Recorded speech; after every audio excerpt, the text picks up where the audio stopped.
বিসমিল্লাহির রহমানির রহিম।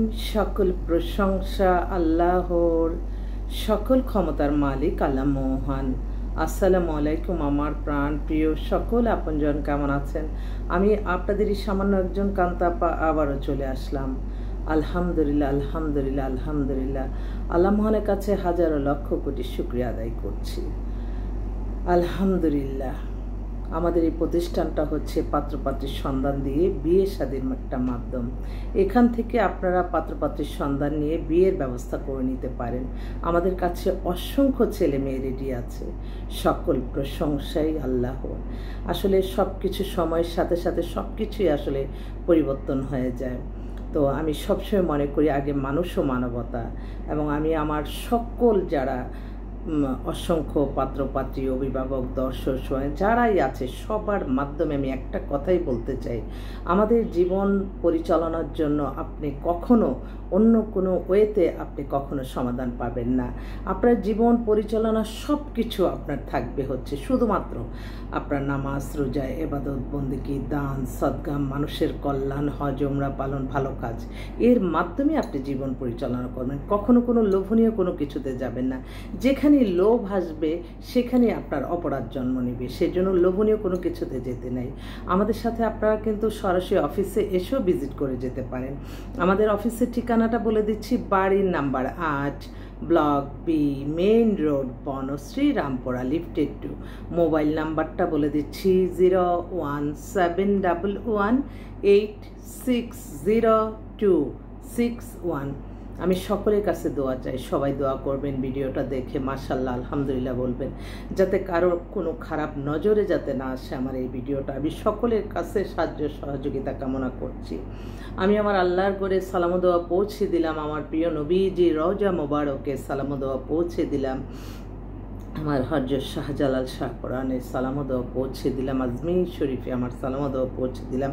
সকল প্রশংসাই আল্লাহর। সকল বিপদ আপদ মুক্ত থেকে যাতে আল্লাহ মানুষের কল্যাণে কাজ করার তৌফিক দান করেন, এই দোয়া সকলের কাছে চাচ্ছি। এই মুহূর্তে আসলে বেশ কিছু পাত্রী আমার বোনরা খুব অস্থির, বলল যে বিশেষ করে বিদেশি বোনরা ইদানিং একটু বেশি ফোন করতেছে, যাত্রা কিনা হাজব্যান্ড নাই, হাজব্যান্ড মারা গেছে, এরকম কানাডা আমেরিকা থেকে সারাক্ষণ ফোন আসতেছে। আমার বোনরা বলতেছে আপা আমাদের তাড়াতাড়ি বিয়ের ব্যবস্থা করো। কানাডার সিটিজেন এই মুহূর্তে আমার কাছে 40 থেকে 50-এর মধ্যে আপনি 20-25 জনের মতো পাত্রী আছে। যদি আপনারা কানাডায় সেটেল কোনো মেয়ে চান, ডিভোর্স, বিধবা বা সঙ্গত কারণে অনেক দেরি হয়ে গেছে বিয়েতে, এরকম কিন্তু অসংখ্য মেয়ে আসছে। সবাই কিন্তু প্রতিষ্ঠিত যার যার জায়গায়। আর আপনার আমেরিকাতে আছে আপনার অবিবাহিত, ডিভোর্স, উইডো, এরকম মনে করেন মানে আমি বোঝাতে পারবো না, অসংখ্য। তো সেজন্য যারা কানাডা আমেরিকার মেয়ে এরকম চাচ্ছেন আমাদের সাথে একটু যোগাযোগ করেন। সেকেন্ড থিং হচ্ছে আমাদের লন্ডনে কিন্তু অসংখ্য পাত্রী আমাদের কাছে আছে, যারা কিনা বয়স ধরেন আপনার 23 থেকে 50-এর মধ্যে লন্ডনের আছে, বিবাহিত আছে, ডিভোর্স আছে, হাজব্যান্ড মারা গেছে এরকম আছে, এবং আপনার অবিবাহিত অসংখ্য পাত্রী আছে। তো তারা একটু যোগাযোগ করতে পারেন। আর অস্ট্রেলিয়ার তো অসংখ্য পাত্রী আমাদের কাছে, বিশেষ করে 30 থেকে প্রায় 48 পর্যন্ত অস্ট্রেলিয়ার থাকা মেয়ে আছে। এখানে কিছু অবিবাহিত আছে, ডিভোর্স আছে, উইডো আছে। তো আমার মনে হয় আপনারা যারা সেবা নিতে চাচ্ছেন আমাদের সাথে যোগাযোগ করবেন। আর আমি একটা কথা বলি, কারণ মানুষ কিন্তু সব জানতা না। আপনি সবসময় মনে রাখবেন, আপনার ভালো কাজ আপনি যে উৎসাহ দিবে আল্লাহ তাকে সওয়াব দান করবে। ঠিক তদ্রুপি এটা একটা সামান্য একটা ক্ষুদ্র একটা প্রফেশন। এটার দ্বারা আমাদের মানে উন্নত জীবন না, আমরা মানুষের উন্নত জীবন যাপনের জন্য ব্যবস্থা করে দিই, প্লাস আমাদের একটু রিজিকের ব্যবস্থা হয়। এর চেয়ে বেশি আর কোনো কিছু না। আমি তো আল্লাহ মহানের কাছে বলি যে আল্লাহ মহান আপনি মানুষের কল্যাণের মাঝেই যাতে থাকতে পারি সেই তৌফিক দান করেন। অনেকে বলছে আপা, আমি এটা এমনি বলতেছি, আসলে একটা ফোন আসছে, ধরে নিই।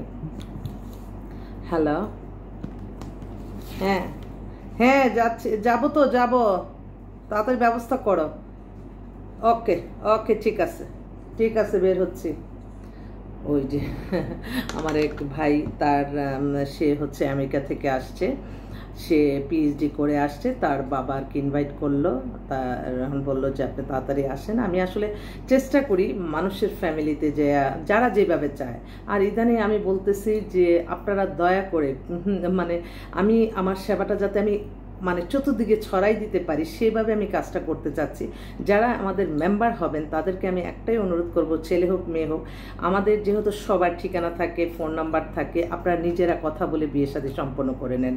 আমি একটা নিয়ে বসে থাকলে কিন্তু আমি 1000টা নিয়ে কাজ করতে পারবো না।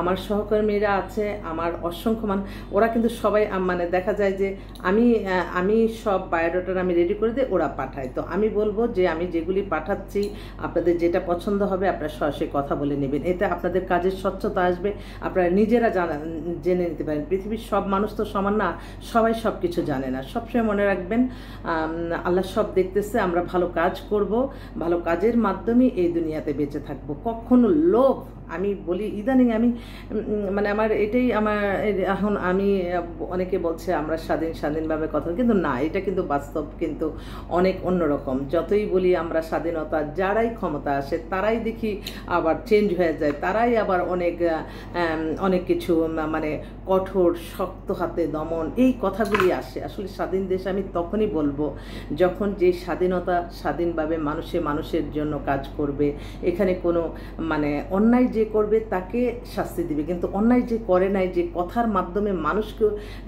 মানুষের জন্য কাজ করছে তাদেরকে যাতে কোনো ক্ষতিগ্রস্ত না হয়।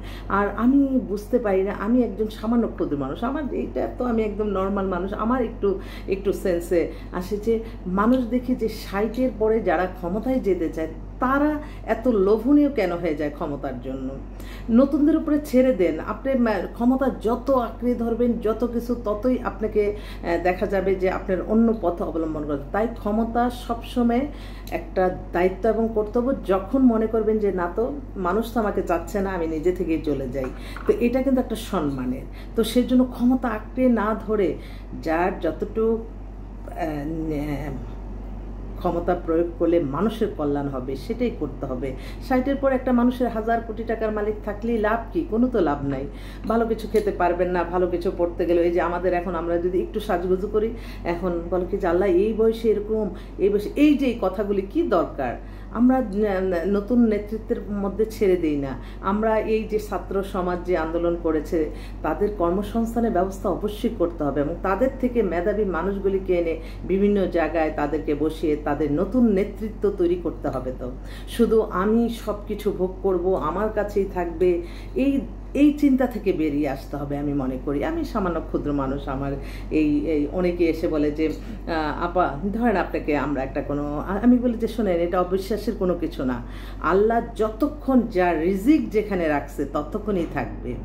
যতক্ষণ আমাদের মনে করতে হবে যখনই কোনো না কোনো ফেরেশতার মাধ্যমে ইনশাল্লাহ আমাদের সমস্যার সমাধান করে দিবে। তাই এই অহংকার নিজের স্বেচ্ছাচারিতা এগুলি থেকে বেরিয়ে আসতে হবে। আমাদের চিন্তা করতে হবে যে এই যে বর্তমানের যে সরকার যে পতন হলো, তো এটা কিসের জন্য হলো সেগুলি একটু গবেষণা করে সেগুলি সম্পূর্ণ অ্যাভয়েড করেন।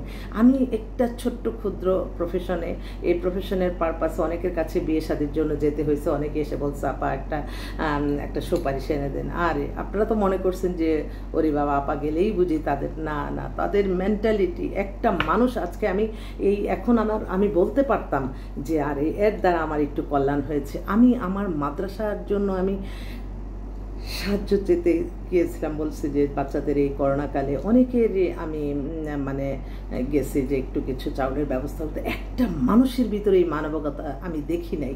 তারা অথচ সেই ক্ষমতায় থেকে তারা কিন্তু পারত। কার কাছে আপনি সবসময় মনে রাখবেন, আপনি দান দক্ষিণা সব কিছু আমরা করি না, আপনি দেখবেন যে কে আপনার কার দ্বারা মানবতার কল্যাণ হচ্ছে, তাদেরকে আপনারা রেফার করবেন, যে কোনো জায়গায় সাহায্য সহযোগিতা করবেন। যেখান থেকে আল্লাহর দিনের দাওয়াত দেওয়া হয়, মসজিদ মাদ্রাসা এতিমখানা, এগুলিতে আপনার সবসময় সহযোগিতা করবেন। এবং দান হচ্ছে আপনার জানমালে সদকা চলে যায়। এই তো আমি একটা সাধারণত আজকে কতটা দিন আশা করতেছি যে আল্লাহ আজমির শরীফ যাব, সেই যাওয়ার টিকিটের কাটতে পারি নাই, অথচ এখন দেখি যাদের কাছে যেতাম তাদের কাছে হাজার লক্ষ কোটি কোটি টাকা, তাদের এখন ব্যাংক হিসাব বন্ধ, এই বন্ধ, সেটা লাভটা হলো কি? তাই মানুষের বেঁচে থাকতেই আপনি আপনার জীবন সুন্দরভাবে করবেন, দান দক্ষিণা করতে হবে, এবাদত বন্দেগী আপনার জমা রাখতে হবে, তাহলেই দেখবেন যে সব ভালো। আমি একজন সামান্য ক্ষুদ্র একটা প্রফেশন, কিন্তু এখান থেকে অনেক কিছু শিকার আছে, কারণ বিভিন্ন মানুষের সাথে চলতে হয়, বিভিন্ন মানুষের মেন্টালিটিতে। আমি অবাক হয়ে যাই, আমি এমনও জায়গায় গেছি তাদের ব্যবহারে। তবে আমি একটা কথাই বলবো, যারাই আসেন আবার ক্ষমতায়, তারা পিএস এপিএস যারা বা অতি উৎসাহিত যারা, তাদেরকে আপনারা যে ক্ষমতায় বসবেন তাদেরকে বলে দিবেন জনগণের জন্য কাজ করতে, জনগণের কল্যাণে যারা যাবে আপনাদের কাছে তারা যাতে সঠিক মূল্যায়নটা পায়। একটা হেল্পের জন্য যে আপনি বলবেন যে না আমি এখানে কিছুই বলতে পারবো না, অথচ যাদের ভোটে আপনারা ক্ষমতায় আজকে এত পজিশনে যাবেন, সেই পজিশনটা আপনাকে কে দিয়েছে? তাই সেটা তো ওই জনগণের ভোটেই। তাই ওই জনগণকে আপনাদের ভালোবাসতে হবে, প্রতিশোধ পরায়ণ হলে হবে না। আপনারা সবসময় ক্ষমা সুন্দর দৃষ্টিতে সব কিছু দেখতে হবে। ক্ষমার যে মহৎ গুণ আর পৃথিবীতে কিছু নাই। আমি সকলের কাছে দোয়া চাই, আমি আমার এই প্রতিষ্ঠানটাকে ভালোবাসি। আমি যেহেতু এটা হাদিসে লেখা আছে একটা বিয়ে দিলে হজের সমান সওয়াব, তাই আমি আপনাদের দোয়া চাই। আপনারা দোয়া করলে হয়তো আমি প্রফেশনটা পরিচালনা করতে পারবো। আমি সবাইকে জানাই অনেক অনেক সালাম এবং দোয়া। আমার কোনো ভুল হয়ে থাকলে আমার ক্ষমা করে দিবেন, কারণ মানুষ ভুলের ঊর্ধ্বে নয়। মানুষ তো আমরা তো এটা বললেও আবার গুনাহ হবে। যাক, আল্লাহ কোনো না কোনো মানুষ ফেরেশতারূপী পাঠিয়ে মানুষের কল্যাণ করে, এটাই সবচেয়ে বড় আমি দেখছি। এবং আমি প্রতিটা ক্ষণ প্রতিটা মুহূর্তে আল্লাহ মনের কাছে শুকরিয়া লজ্জিত, আমি লজ্জিত আল্লাহ আপনার কাছে। আসসালামু আলাইকুম।